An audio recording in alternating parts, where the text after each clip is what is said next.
Hello viewer, this is part 2 of SSJE 2017 questions. This series starts from question number 51 to question number 75 and contain 25 questions with 4 options. You have to select one option which one is correct. Okay, let us start our video.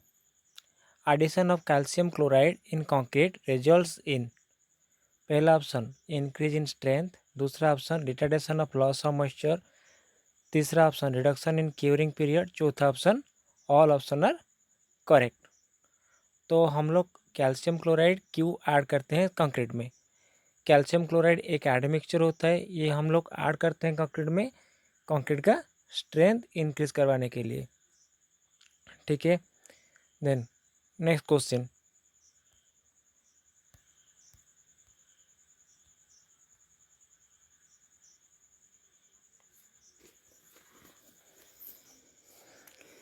Modulus of elasticity of for concrete improves by question option 1 shorter curing period, higher water cement ratio, age, चौथा option all option are correct. Modulus of elasticity ये होता है दोस्तों,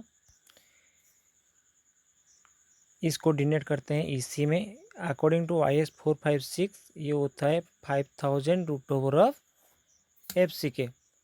ये होता है आप लोग का शॉर्ट टर्म इलास्टिसिटी मॉडुलस। तो लॉन्ग टर्म इलास्टिसिटी मॉडुलस क्या होता है? ये short term elasticity modulus divide by 1 plus creep ten होता है। क्रीप टेन को डिनोट करते हैं हमें थीटा में। तो थीटा किसके ऊपर डिपेंड करता है? ये क्योरिंग पीरियड सिंक के क्योरिंग पीरियड के ऊपर डिपेंड करता है, कितने दिन के हिसाब से ये लोड ज़्यादा होता है। तो थीटा कम होगा किस शॉर्टर क्योरिंग पीरियड होगा तो, ठीक है, सिंकेज इसमें कम होता है। Next question, question number 53 minimum number of test specimens required for finding the compressive strength of concrete are. तो हम लोग को कितने टेस्ट स्पेसिमेन मतलब कितने क्यूब चाहिए कंक्रीट को टेस्ट करने के लिए मिनिमम? पहला ऑप्शन 3, दूसरा ऑप्शन 5, तीसरा ऑप्शन 6, चौथा ऑप्शन 9। तो ये ऑप्शन 3 आंसर होगा।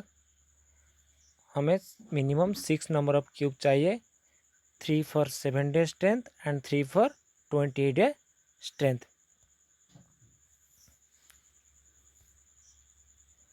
Next question, to wet concrete में कॉज। अगर कंक्रीट ज़्यादा पानी वाला होगा तो क्या प्रॉब्लम दिखाएगा? सेग्रीगेशन होगा उसमें, पहला ऑप्शन, दूसरा ऑप्शन लोअर डेंसिटी होगा, वीकनेस ऑफ कंक्रीट होगा, और चौथा option all option are correct.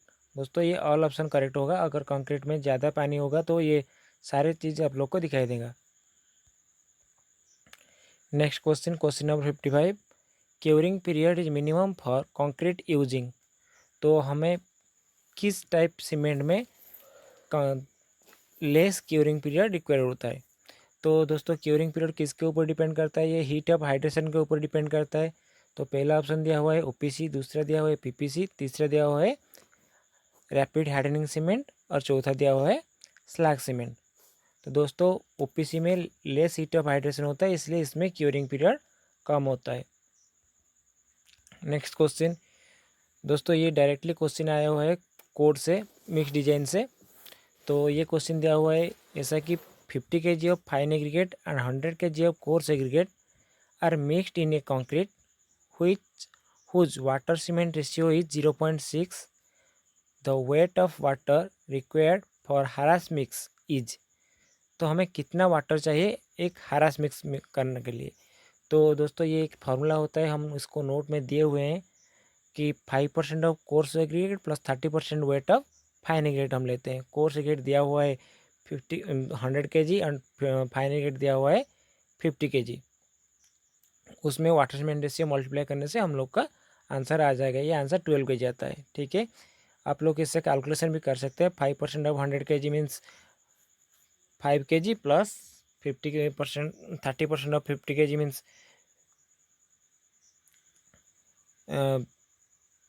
15 kg, 15 plus 5 20 kg, 20 into 6 0.6 12 kg। Next question, question number 57.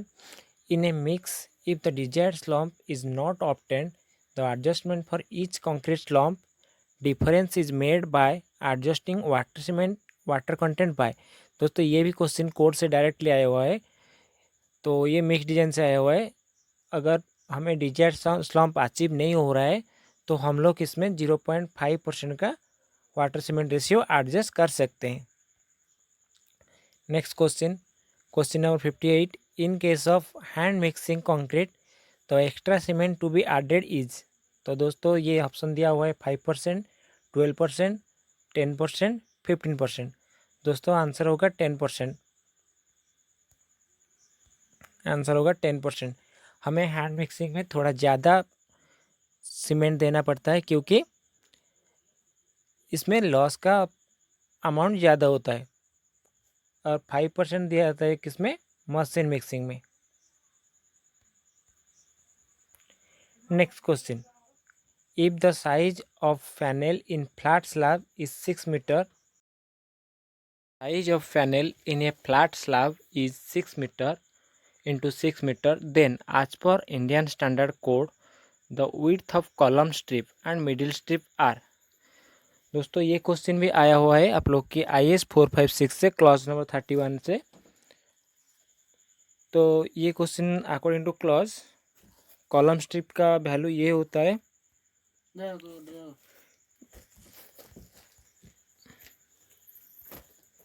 B/2. तो B इसका 6 मीटर है, 6/2 3 मीटर इसका आंसर होगा. तो ये स्क्वायर दिया हुआ है तो स्क्वायर साइज में 3 × 3 मीटर होगा. Next question, question number 60. इन ए काउंटरफॉर्ट टाइप रिटेनिंग वॉल. दोस्तों ये काउंटरफॉर्ट टाइप रिटेनिंग वॉल होता है, ये रिटेनिंग वॉल है और ये इसको बोलते हैं काउंटरफॉर्ट.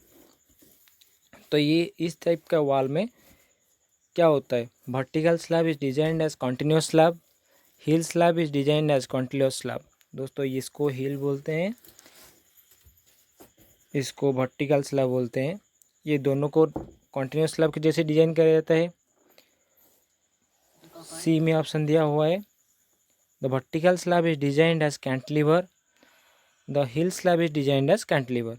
ये दोनों को कैंटिलीवर में डिजाइन किया. ऑप्शन यही दिया हुआ है कि दोनों को कॉन्टिन्यूस स्लैब में डिजाइन किया है या दोनों को कैंटिलीवर में डिजाइन किया हुआ है, या एक को कैंटिलीवर एक को कॉन्टिन्यूस, ऐसे कुछ ऑप्शन दिया हुआ है. तो दोस्तों ये दोनों वॉल को कॉन्टिन्यूस स्लैब की जैसे डिजाइन किया जाता है. नेक्स्ट क्वेश्चन, तो नेक्स्ट क्वेश्चन दिया हुआ है question number 61. The percentage of steel for balance design of A singly reinforced rectangular section by LSM depends on. Option यही दिया हुआ है. Characteristic strength of concrete, yield strength of steel, ये दोस्तों होता है FCK, ये होता है FY. Modulus of elasticity of steel, ये होता है ES. And geometry of section B and D. तो PT किसके ऊपर डिपेंड करता है, तो PT क्या हो है, परसेंटेज ऑफ स्टील. PT ये फार्मूला होता है 50 whole into 1 minus square root of 1 minus 4.6 by FCK into MU/BD² whole divide by FY/FCK. तो दोस्तों ये सारे ऑप्शन करेक्ट है सिवाय ऑप्शन C को छोड़ के. तो A, B, D option correct है, option 2 correct. Question number 62. D beam are design for. तो दोस्तों डी बीम डिजाइन किसके लिए होता है, शियर फोर्स के लिए या बेंडिंग मोमेंट के लिए या ट्विस्टिंग मोमेंट के लिए या बोथ शियर एंड बेंडिंग के लिए. डी बीम हम किसको बोलते हैं, अगर डेप्थ ग्रेटर देन 450 mm हुआ तो उसको हम डी बीम बोलते हैं. तो डी बीम को हम बोथ शियर एंड बेंडिंग के लिए डिजाइन करते हैं. Next question. The loss of prestress due to shrinkage of concrete is the product of. तो प्रीस्ट्रेसिंग, ये डायरेक्ट लॉस ऑफ प्रीस्ट्रेस से क्वेश्चन आया हुआ है. तो ये एक फॉर्मूला है, loss of prestress due to shrinkage of concrete is a product of elasticity of steel, Young's modulus elasticity of steel and shrinkage of concrete. Okay, next question. Question number 64. The reduction coefficient of reinforced concrete column with an effective length of 4 metre. तो दिया हुआ है L effective 4.8 metre and size B and D दिया हुआ है 250 and D दिया हुआ है 300. तो ये दिया हुआ है लिस्ट लैटरल गायरेशंस. तो रिडक्शन कोएफिशिएंट जो होता है इसके लिए फार्मूला यही लगता है कि 1.25 minus L effective by 48B और 1.25 minus L effective by 48D. तो इसको कैलकुलेशन करने से ये आंसर अराउंड आ जा रहा है 0.85 से 0.9 के बीच में. Okay, next question. For limiting deflection point of view the high strength steel and concrete result in.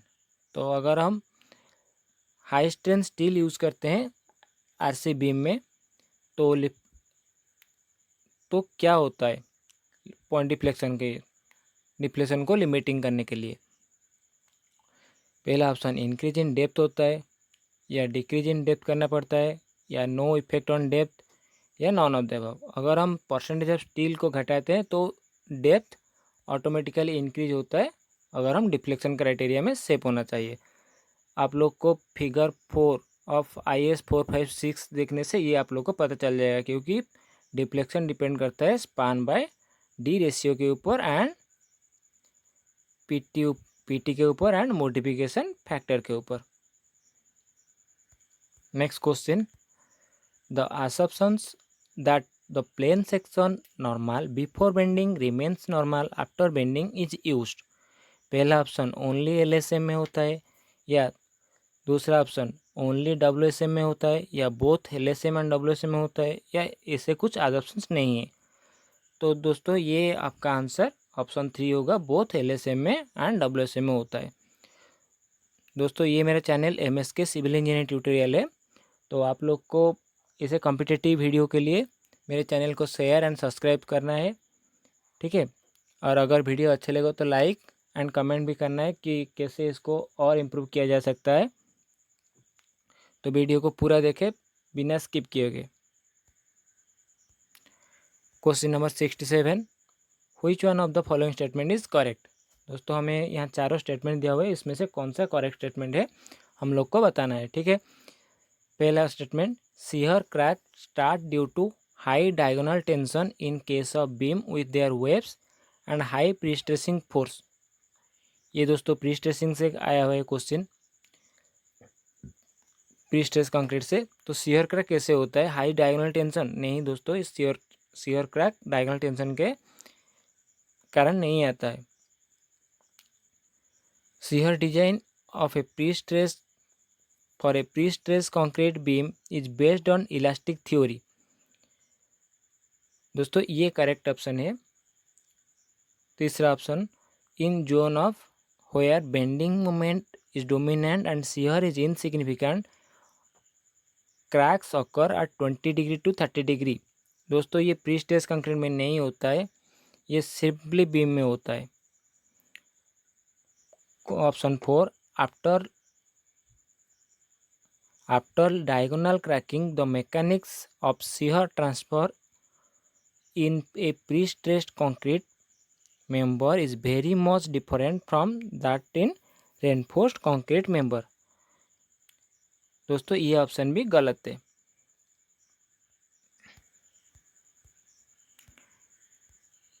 Question number 68.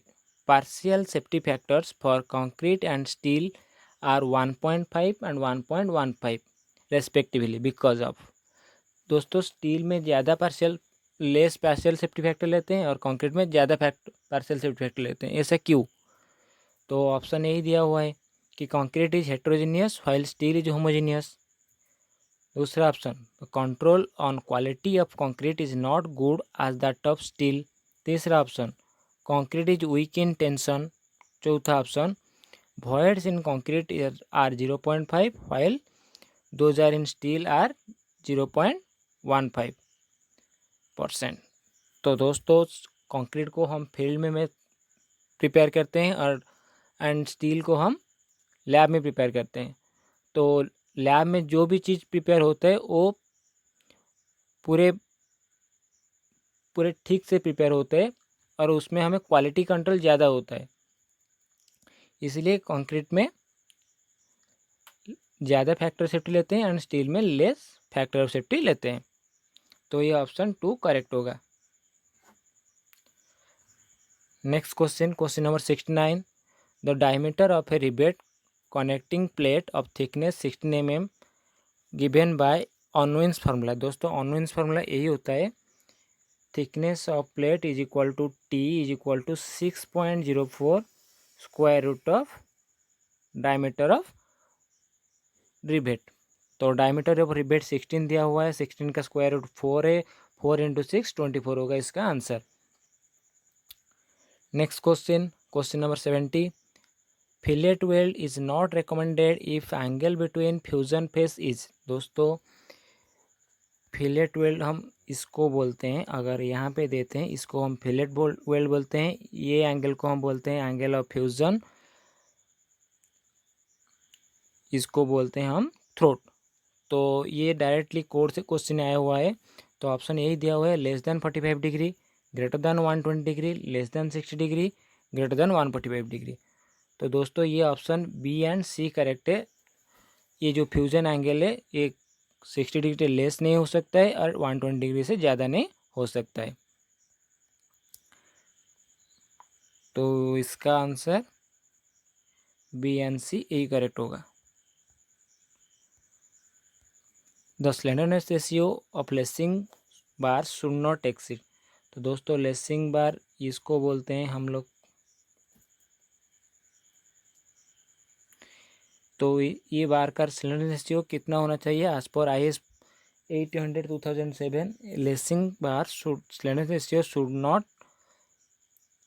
should be less than 145, that is should not greater than 145। Okay, तो option 3 correct है। Next question number 72, if 18 mm dia rivets are used in lacing bars then minimum width of lacing bar should be। तो दोस्तों ये formula से directly आता है कि minimum width of lacing bar ये होता है कि 3 टाइम्स डाया ऑफ रिवेट। तो 3 × 18 होगा आप लोग का 54 के आसपास ऑप्शन 55 दिया हुआ है, तो ऑप्शन 4 करेक्ट है। दोस्तों और एक क्वेश्चन ज़्यादा आता है लेसिंग से, ये आता है कि minimum thickness of lacing for single laced के लिए क्या होता है और डबल लेस्ट के लिए क्या होता है। मिनिमम थिकनेस होता है L/40 for single lacing and L/60 for double lacing system. Next question, in double riveted double covered butt joint. तो दोस्तों ये होता है आप लोग का बॉट जॉइंट। तो डबल रिवेटेड मीन्स यहाँ पे रिवेट, यहाँ पे रिवेट, यहाँ पे रिवेट, यहाँ पे रिवेट, और डबल कवर मीन्स दोनों साइड में कवर है। द स्ट्रेंथ ऑफ जॉइंट पर pitch length in shearing the rivet n times the shear strength of one rivet in single shear। तो सिंगल शेयर में 1 रिवेट हम यूज़ करते हैं, डबल शेयर में 2 रिवेट यूज़ करते हैं, तो ये n के जगह में 2 होगा। Next question, splice covers and its connection in a tension member should be design.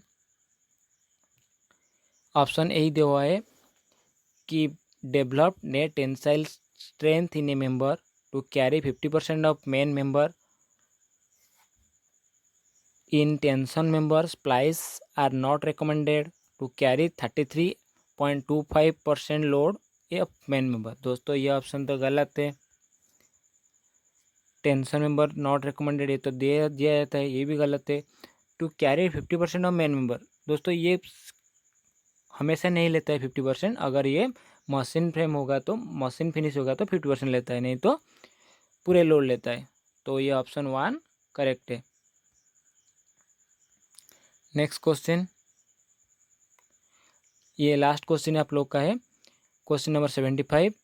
Apart from gravity loads which if the following loads are also considered in the design of gantry girder located within an industrial building। तो दोस्तों Gentry गिडर किसको बोलते हैं? यहाँ ऊपर जो I section जैसा जे आता है इसको हम गैंट्री गिडर बोलते हैं। ये हम लोग किसके लिए डिजाइन करते हैं? इसको हम डिजाइन करते हैं longitudinal load and lateral load के लिए। दोस्तों ये गैंट्री गिडर हमें ऐसे दिया जाता है, अगर ये आप लोग का एंट्रेंस है, यहाँ पे कुछ दिया हुआ है, इसके ऊपर गैंट्री गिडर दिया जाता है ताकि हम यहाँ से यहाँ तक चले जा सकें। तो option B and C correct है, तो ऑप्शन 3 करेक्ट है। तो दोस्तों फिर से बोल रहा हूँ कि अगर आप लोग को वीडियो अच्छा लगे तो do like, share and subscribe, and ज़्यादा से ज़्यादा आप लोग की दोस्तों के साथ शेयर कीजिए ताकि आप लोग की दोस्तों का थोड़ा बेनिफिट भी हो जाए। और आप लोग को तो याद होगा सितंबर की फर्स्ट वीक में आप लोग का एसएससी का एग्ज़ाम है, और उसके बाद आ रहा है और भी कोई कॉम्पिटिटिव एग्ज़ाम, इसके लिए भी आप लोग की तैयारी होना चाहिए। ठीक है,